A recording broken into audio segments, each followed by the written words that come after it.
Bonjour à toutes et à tous. Aujourd'hui, c'est une invitation au voyage spécial qu'on vous offre. On met le cap vers une petite île montagneuse où les gratte-ciels tentent de rivaliser avec les sommets. Une île où la forêt tropicale voit surgir des métropoles de plus en plus tentaculaires. Nous partons à Taïwan. Bienvenue. Au programme de cette spéciale, une virée nocturne dans les rues de Taipei, la capitale, avec un livre culte en poche, celui d'une icône de la contre-culture taïwanaise. Vous allez découvrir comment les carnets du crocodile de Qiu Miaojin ont bouleversé les jeunes de son île. À Taipei et partout à Taïwan, on trouve des temples en l'honneur de Mazu. C'est la divinité la plus populaire de ce petit État insulaire indépendant. Son pèlerinage rassemble chaque année des dizaines de milliers de fidèles. On la retrouve sur des t-shirts, des porte-clés, et vous verrez qu'elle fait, à sa manière, avancer la société. Oserez-vous goûter cette soupe traditionnelle? C'est sur les hauteurs de l'île, dans le village de Lixin, que nous avons repéré cette recette où le gingembre et le poivre sauvage des montagnes relèvent à merveille le goût du poulet.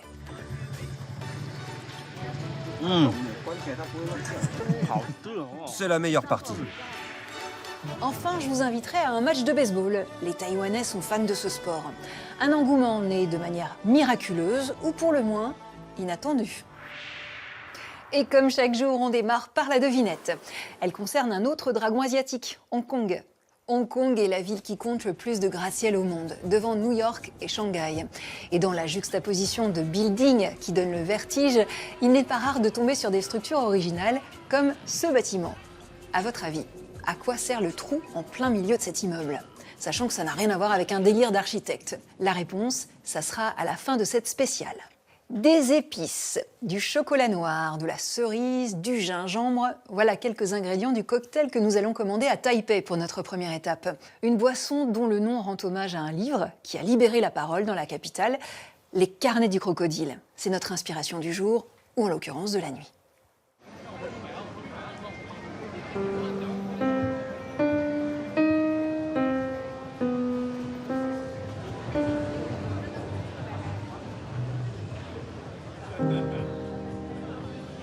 Dans les bars festifs et branchés de la communauté LGBT de Taipei, il est une boisson incontournable appelée les carnets du crocodile. Excusez-moi, qu'est-ce qu'il y a dans le crocodile? Un cocktail portant le nom d'un roman qui a marqué toute une génération, celui de la taïwanaise Qiu Miaojin.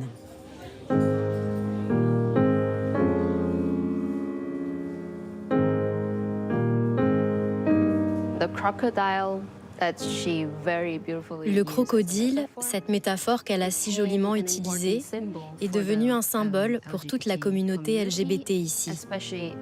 Surtout à cette époque où on n'était pas aussi libre qu'aujourd'hui.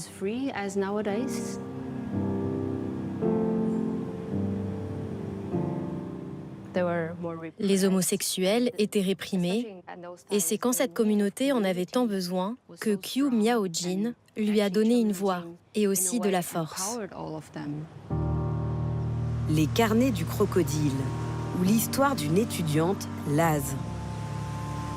Tombée amoureuse d'une camarade de classe, elle découvre son homosexualité dans une Taipei sortant tout juste de la dictature. Un roman d'apprentissage largement inspiré de sa vie, publié en 1994, dont le style direct a fait l'effet d'une bombe dans ce pays davantage habitué aux non-dits et aux sous-entendus. De quoi propulser son autrice en icône de la contre-culture LGBT et faire de la capitale taïwanaise une des rares oasis asiatiques pour les droits des minorités sexuelles.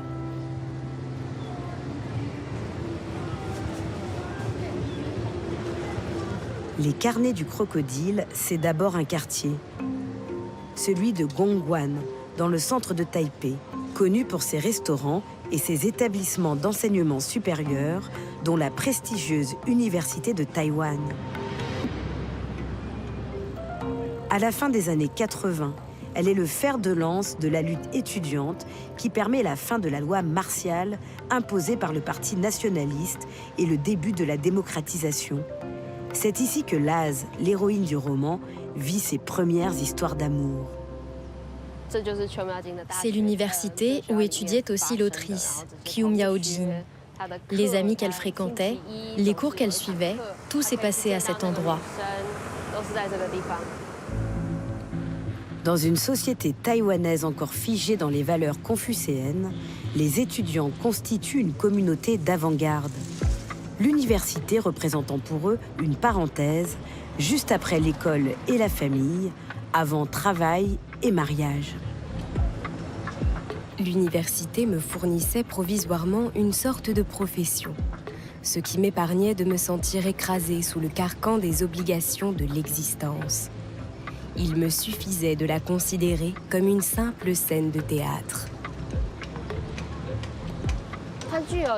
Ce roman est une sorte de roman d'apprentissage. Il décrit un groupe d'étudiants qui commencent tout juste à profiter de leur liberté et de leur jeunesse. Et ils tâtonnent, ils explorent leur orientation sexuelle. Une exploration qui se joue de la morale publique. L'autrice décrit ainsi les subterfuges que son héroïne met en place afin de vivre sa sexualité à une époque où application et lieu de rencontre ouvertement homosexuels n'existent pas. Elle se déplaçait en vélo, car le campus de l'université de Taïwan est immense. Dans le roman de Kyu Miao-jin, les vélos ne sont pas seulement un moyen de transport, mais aussi un moyen pour exprimer ses sentiments. Elle dépose des lettres ou des livres sur le vélo des autres pour que la destinataire les récupère au plus vite. Et parfois, elle ramenait des filles sur son vélo. Des badinages sans doute tirés de la propre existence de l'autrice, qui n'hésite pas à parler crûment du désir féminin, comme pour mieux accompagner l'explosion du vieux carcan moral des valeurs traditionnelles chinoises. Mes fantasmes sexuels emplissaient mes journées, à bicyclette, quand je marchais, quand je parlais. Et le soir, je ne pouvais me passer de me masturber de plus en plus longtemps.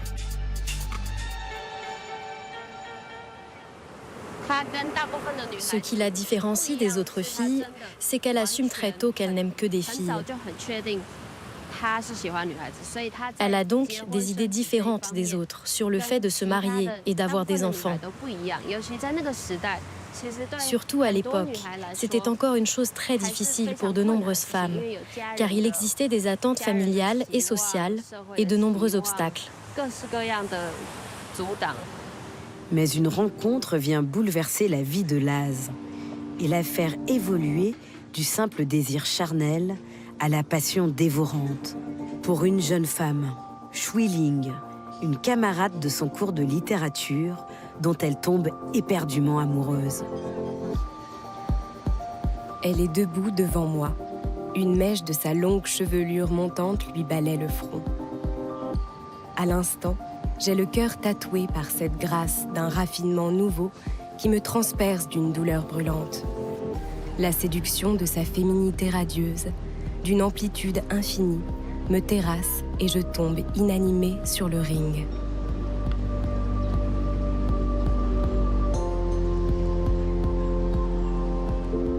Face à cet amour naissant, la légèreté fait place au tourment. Des sentiments contrastés, compliqués, qui l'engagent et l'angoissent.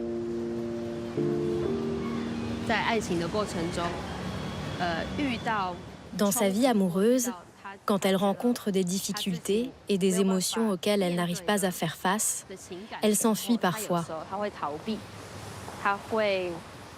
Autrement dit, elle repousse son amoureuse. Et en repoussant la personne en question, elle évite d'affronter de nombreuses douleurs.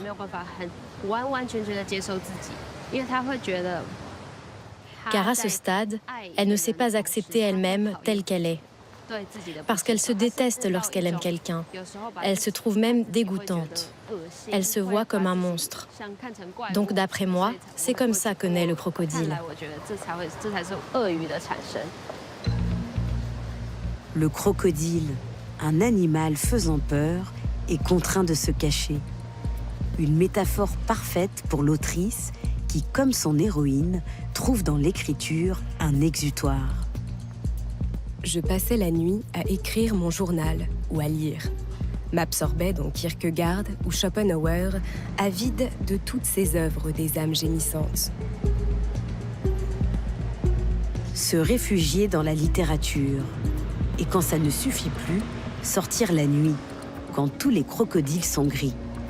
Comme au marché aux serpents, un de ces nombreux marchés de nuit de la capitale, ouvert presque chaque soir de la semaine pour permettre aux travailleurs de se ravitailler et à tous ceux ne collant pas parfaitement à l'idéal de la société de se retrouver.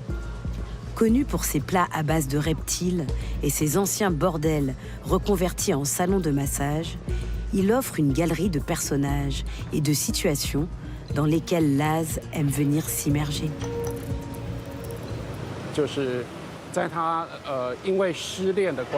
Quand elle a le cœur brisé par un chagrin d'amour, elle se rend au marché de nuit. Et elle tombe sur des gens qui, comme elle, ont du mal à trouver leur place dans la société. Ils mènent une vie nocturne très étrange.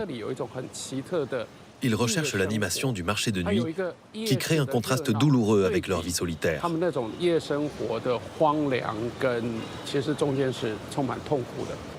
Sur ce marché, l'héroïne a ainsi le loisir d'interroger les modèles promus par la société taïwanaise. Non sans manier l'ironie. Deux êtres humains qui s'attirent l'un l'autre. Quelles peuvent en être les raisons? Pénis, plus torse velu, plus moustache, égale mâle, nécessairement. Vagin, plus sein, plus cheveux longs, égale femelle. Le mâle met la clé dans la serrure de la femelle, y pénètre et bingo, il en sort un enfant.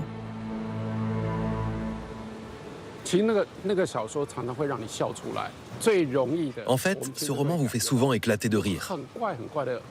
On peut facilement ressentir un humour noir très bizarre. Mais derrière cela se cache en fait une réflexion très profonde. Et il y a aussi un côté très dramatique et un aspect romantique. Tout est mélangé. Un ton tranchant avec sa culture et son époque, et qui, contre toute attente, a parlé à tout le monde. Auparavant, dans la littérature taïwanaise, il existait une tradition de romans subtils et suggestifs sur l'homosexualité. Mais Qiu Miaojin apporte une vision nouvelle de la jeune génération. Elle exprime clairement comment elle fait face à sa douleur. Et elle décrit cette douleur dans un style littéraire qui lui est propre. Je me suis levée, ai dévalé les marches, et debout, au milieu de l'esplanade, me suis mise à hurler vers le ciel jusqu'à en perdre la voix. Le refuge de l'autrice, comme de son héroïne, ce sont aussi les librairies, à l'image de celle de Fembooks. Située dans le quartier de l'université, elle est un lieu de débat et de rencontre qui permet aux membres de la communauté homosexuelle, mais pas seulement, de se retrouver et d'échanger. Comme avec Li Pingyao, écrivaine homosexuelle très en vogue dans le Taïwan d'aujourd'hui et qui revendique l'influence des carnets du crocodile. Ici, c'est l'un des rares endroits où les homosexuels pouvaient se retrouver. Je me souviens, quand j'étais étudiante à l'université ou même plus tard, quand j'allais chez une camarade dont je ne connaissais pas encore l'orientation sexuelle, j'examinais ses livres. S'il y avait les carnets du crocodile dans sa bibliothèque, on savait que nous étions du même côté. Donc c'était comme un symbole secret. Un peu comme un passeport. De cette façon, on savait qu'on venait du même pays. Mais pour les crocodiles comme Laz, ces espaces de liberté sont alors de bien trop rares oasis au milieu du désert, celui de la société de l'époque. Avant même que je découvre quel visage, socialement inadmissible, était le mien, il m'a fallu mentalement me nier et m'assassiner moi-même. Même si vous pouvez vous accepter, le monde extérieur ne vous acceptera pas. C'est donc la double peine, la non-acceptation et la non-existence.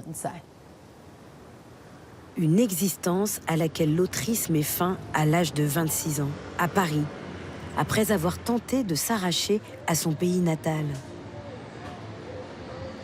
Récompensé 1 an après son suicide, son roman continue à essaimer, donnant de l'espoir à toute une communauté.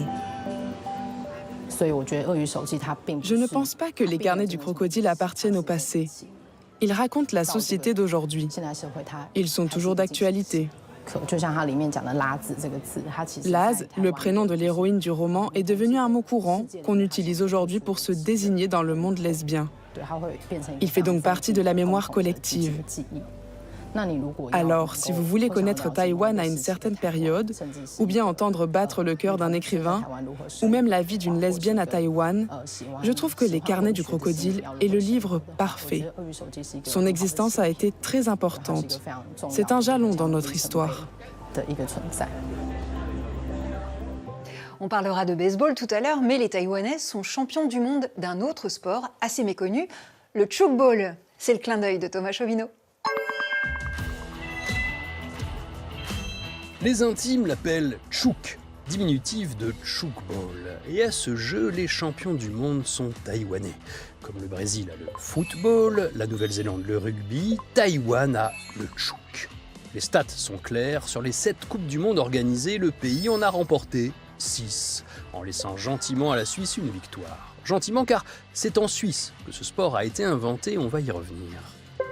Un mot sur le jeu d'abord. Le tchouk, c'est un mélange de hand, de volley et de pelote basque. Hand parce que, comme dans ce sport, on ne peut pas faire plus de 3 pas le ballon en main. Ballon, qui est d'ailleurs sensiblement le même qu'au hand. Volley parce que, comme au volley, le ballon ne doit pas toucher le sol. Et pelote basque parce que la balle rebondit sur ce trampoline incliné précisément à 55 degrés.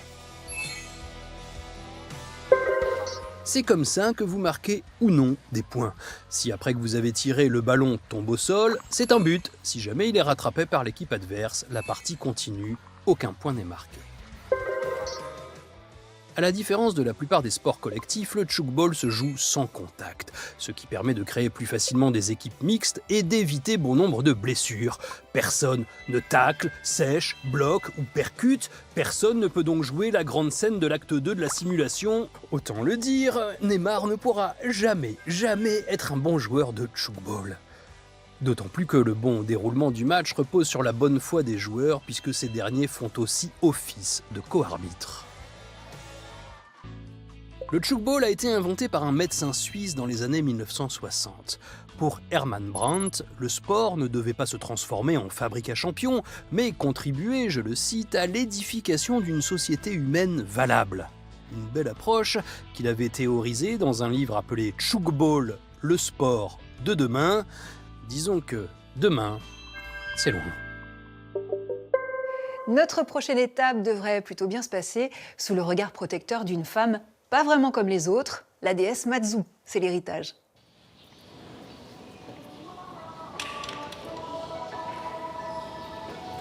Cher Matsu du temple Sengmu et chers vous les autres divinités, je suis la croyante Lu Chinsu.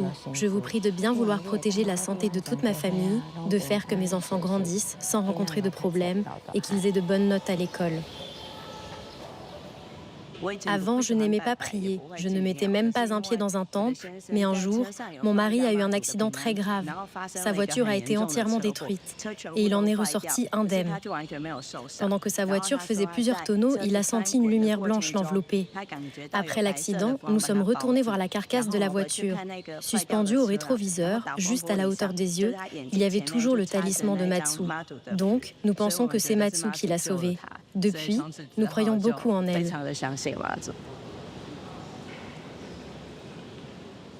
Je croyais que Matsu était très loin de moi, mais depuis cet accident, je sens qu'elle est à mes côtés, qu'elle me protège, comme une véritable mère. Cette figure maternelle des Taïwanais, c'est Lin Monieng, une jeune fille qui, d'après la légende, aurait vécu à la fin du Xe siècle le long de la côte sud-est de la Chine. On raconte qu'elle serait entrée en transe pour sauver son père et ses frères qui avaient été pris en mer dans une tempête. Peu de temps après, elle serait montée au ciel, devenant immortelle. Au fil des siècles, les habitants de cette région se sont référés à Lin comme Matsu, la mère, l'ancêtre maternel. et elle est devenue la divinité la plus populaire de ce petit État insulaire indépendant qu'est Taïwan face à la puissante et gigantesque Chine continentale. Au point qu'on retrouve aujourd'hui l'image de Matsu sur de nombreux produits dérivés destinés à la consommation.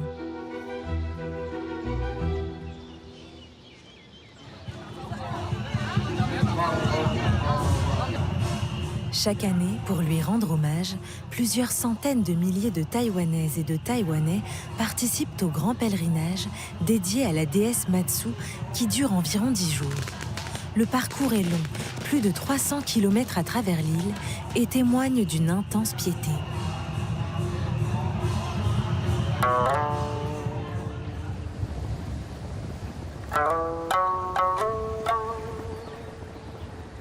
C'est un parc national immense.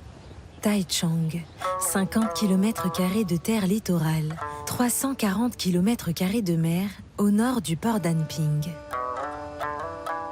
Des lagunes, des étendues de sable, des mangroves, des zones humides. Autrefois une grande mer intérieure, Taichung s'est ensablée progressivement au cours du XVIIIe siècle. Et il constitue aujourd'hui un habitat précieux pour des espèces rares ou menacées.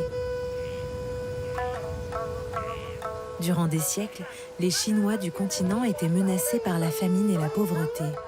Ils franchissaient le détroit de Taïwan, réputé très dangereux, pour rejoindre 180 km plus à l'est cette île, alors essentiellement peuplée d'aborigènes. 300多年前 Il y a 300 ans, en 1662, le parc national de Taichung a été un champ de bataille très important lors d'une guerre entre les Pays-Bas et un héros chinois nommé Koxinga. Ce héros chinois, Koxinga, défait les Hollandais qui occupent l'île et instaure un empire à Taïwan. Il est considéré comme le père de la nation taïwanaise.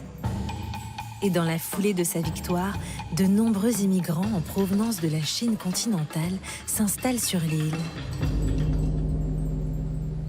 À l'époque, il y avait déjà 20 000 immigrés chinois installés à Taïwan.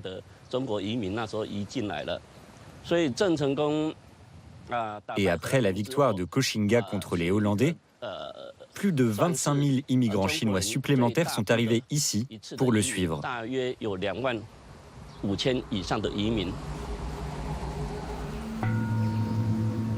Mais le voyage pour parvenir à Taïwan est semé d'embûches. À l'époque, entre la province chinoise de Fujian toute proche et l'île de Taïwan, le passage maritime était très dangereux. On l'appelait la fosse noire. Et cette fosse noire constitue un espace maritime très profond, très imprévisible, avec beaucoup de courants très violents.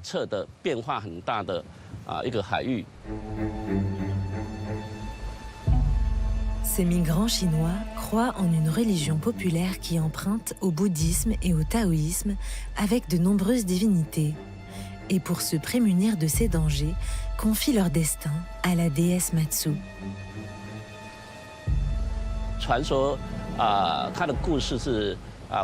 La légende raconte que son père était pêcheur, son frère aussi. Un jour, ils sont partis pour la pêche alors qu'elle était restée à la maison. Tout d'un coup, elle a ressenti quelque chose de très fort. Elle a fermé les yeux et elle a eu l'intuition que son père était en danger à cause de vagues violentes. Et elle a alors essayé de sauver son père grâce à son pouvoir spirituel. Depuis, tout le monde la considère comme une déesse qui possède un pouvoir spirituel particulier pour sauver les pêcheurs et les marins. Et donc, avant leur voyage à Taïwan, les pèlerins se rendaient au temple pour demander un talisman de la déesse et l'emporter avec eux pour leur voyage.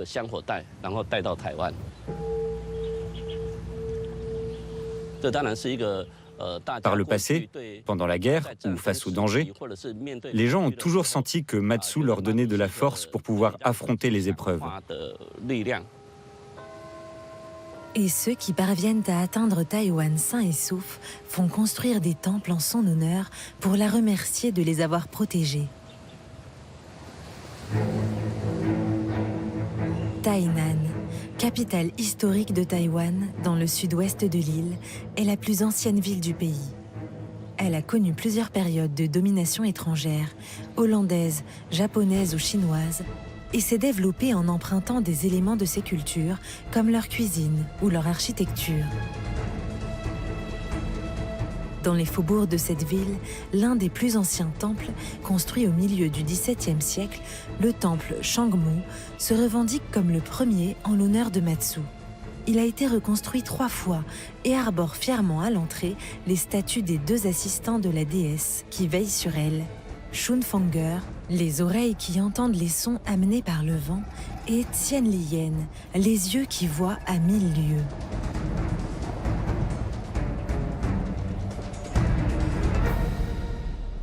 Ce temple dédié à Matsu est un centre de croyance très important à Taïwan.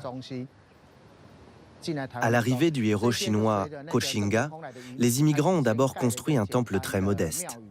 Il y a 400 ans, c'était un tout petit temple, mais au fur et à mesure des reconstructions, il est devenu de plus en plus grand. Et ce temple n'est pas le seul à occuper le territoire. Les temples dédiés à Matsu fleurissent dans tout Taïwan à partir de la fin du XVIIe siècle et durant les siècles suivants. Ils sont des lieux de résistance culturelle face aux colons qui se succèdent, des lieux de sociabilité autour desquels s'organise la vie de la cité. Matsu, la protectrice, fédère et contribue à maintenir une identité taïwanaise malmenée au cours des siècles. En particulier depuis 1949, quand, après avoir vécu 50 ans de colonisation japonaise, Taïwan a vu débarquer Chiang Kai-shek avec son armée nationaliste suite à sa défaite face aux troupes communistes de Mao. Cet endroit est comme un miroir de l'histoire. Plus tard, durant les années 1940 et 50, après l'arrivée des Chinois du continent, nos divinités nous ont enjoint de construire un nouveau temple encore plus grand, comme celui-ci, flambant neuf, dans lequel nous nous trouvons. Il faut dire que la culture taïwanaise est très traditionnelle, mais aussi très moderne. Depuis les années 80, Taïwan, devenu l'un des 4 dragons asiatiques, fait partie des puissances économiques mondiales, mais demeure un confetti coincé entre la Chine et le Japon, qui bénéficie du soutien de la lointaine Amérique. Elle vit dans la crainte d'une reconquête chinoise, et la société taïwanaise, émancipée, légitimement inquiète, trouve un réconfort dans la présence d'une Matsu qui, jusqu'à présent, l'a toujours sauvée du naufrage.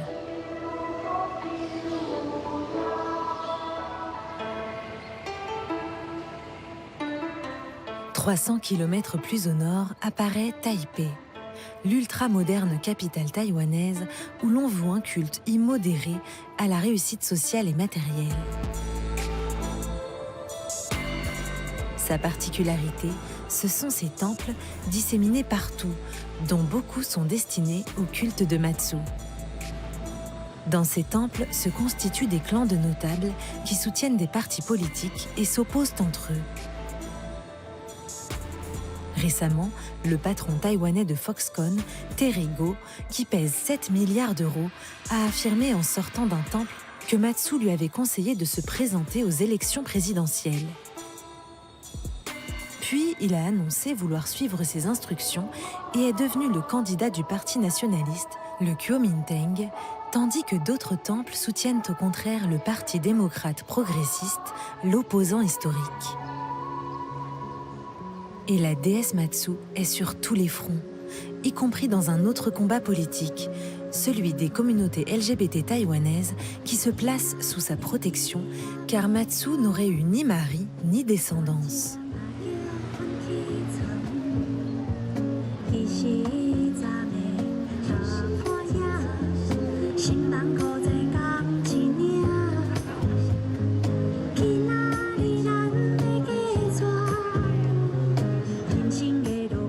Au Au sud-ouest de Taipei, le petit temple urbain Shitian, construit en 1842, accueille tous les fidèles sans discrimination.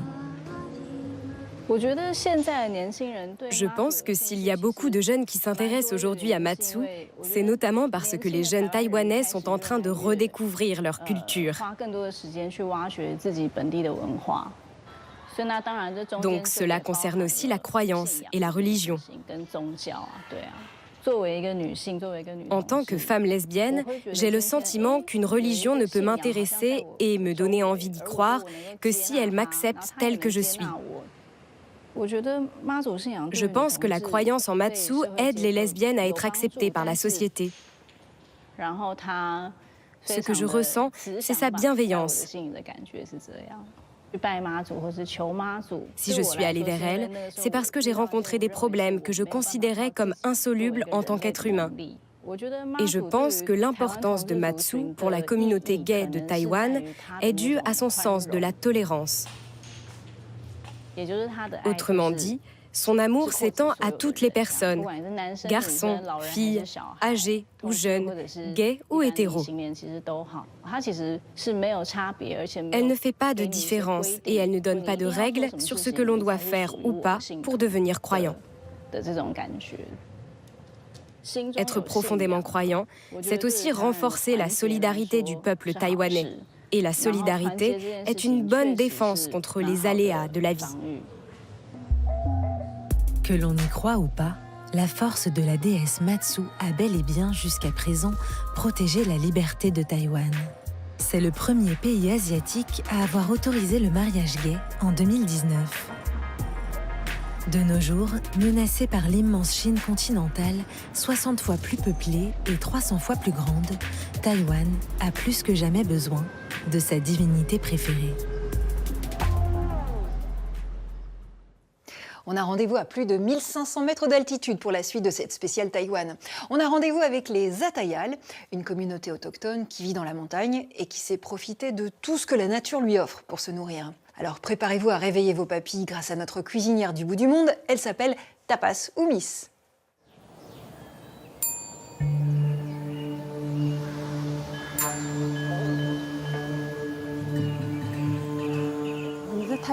Nous sommes ici dans un village Atayal. Nous sommes une ethnie autochtone taïwanaise qui vit isolée dans les montagnes. Ici, les gens vivent de la terre. Aujourd'hui, nous allons préparer un grand repas avec de la viande, du riz gluant, des légumes et surtout avec notre plat traditionnel Atayal, une soupe de poulet au poivre sauvage.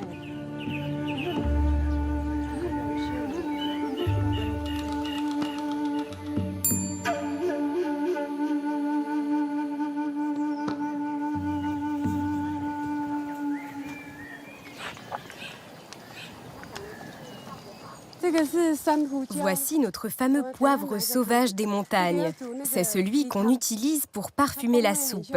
Son goût ressemble à celui des grains de coriandre. C'est très bon. Nos ancêtres ont toujours utilisé ce poivre. Aujourd'hui, c'est devenu à la mode, même en ville. Pendant que nous parlons, mon voisin est en train de découper le poulet. On va ensuite le nettoyer et passer en cuisine avec ma fille pour le faire cuire.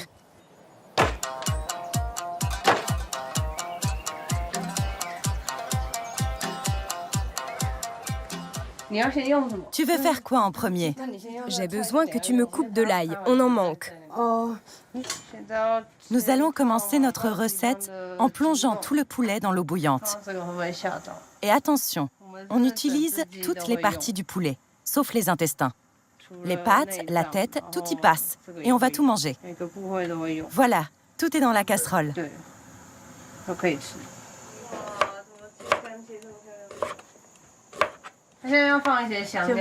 On va passer aux épices. On ajoute du gingembre et le poivre sauvage de nos montagnes. Cette quantité suffira. On recouvre et on laisse cuire. Quelques dizaines de minutes devraient suffire et ce sera prêt.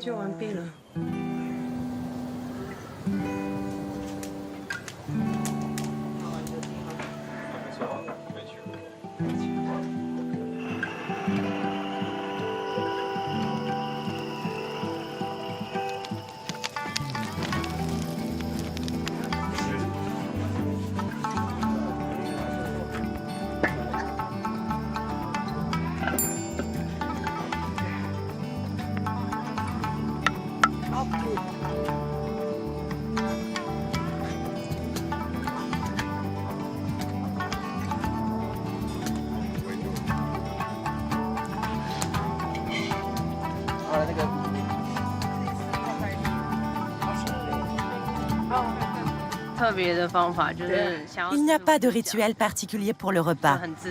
Chacun mange ce qui lui fait envie. Il n'y a pas d'ordre, pas de stress. Tout le monde est libre.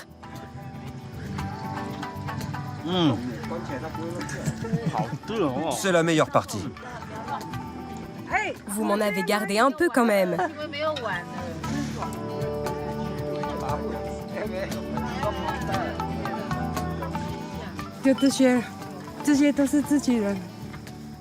Il y a presque toute la famille, même si certains sont encore en train de travailler dans les champs. Ici, il y a mon oncle, mes cousins, tout le monde se connaît. Il faut goûter aussi le yao. C'est une sorte de salade sauvage qu'on cuit avec des petits poissons. Et ça, c'est du poisson frit, pêché dans la rivière.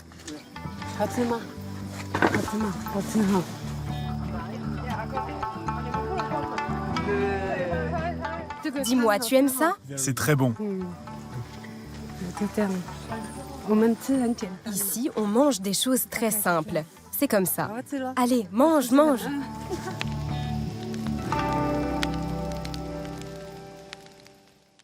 Allez, après cette dégustation de crête de coq, on va terminer par un peu de sport.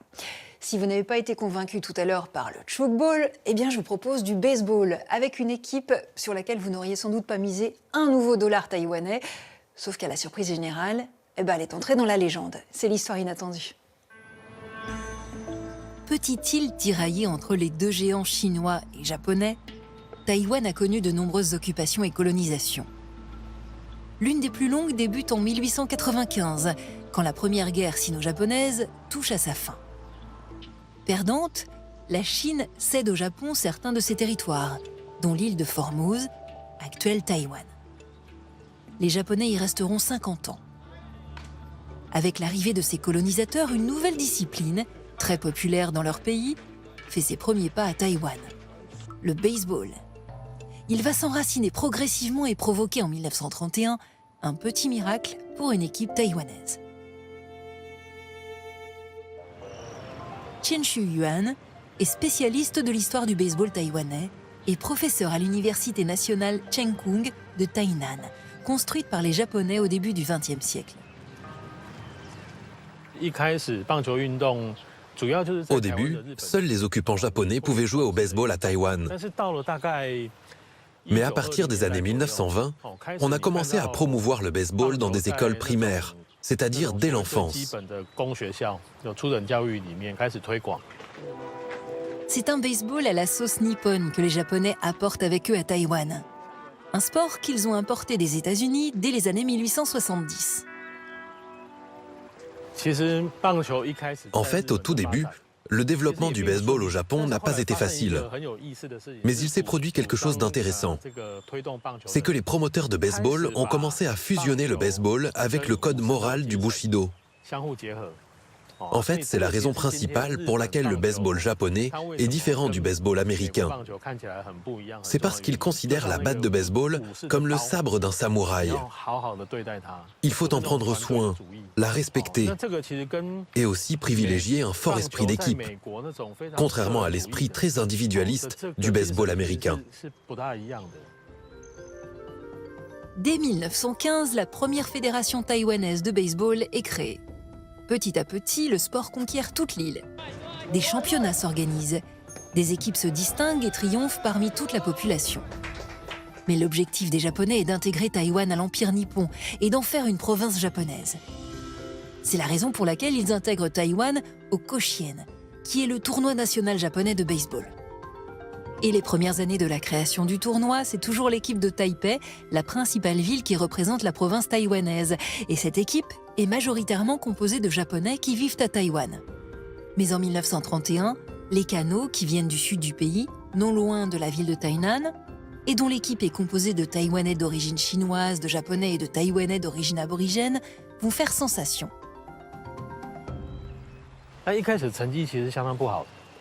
Pourtant, ça a commencé très mal. Très très mal. L'année de la création de l'équipe des Canots, ils n'ont pas gagné un seul match. Toutefois, après avoir suivi un entraînement plus strict, et même assez sévère, on a constaté qu'elle avait énormément progressé. Mais c'est en 1931 qu'elle est devenue une équipe très forte.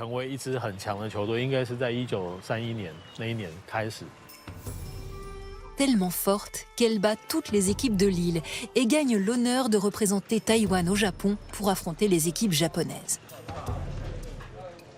Dans le système du tournoi Koshien, si on perd un match, on rentre à la maison. C'est un tournoi très difficile.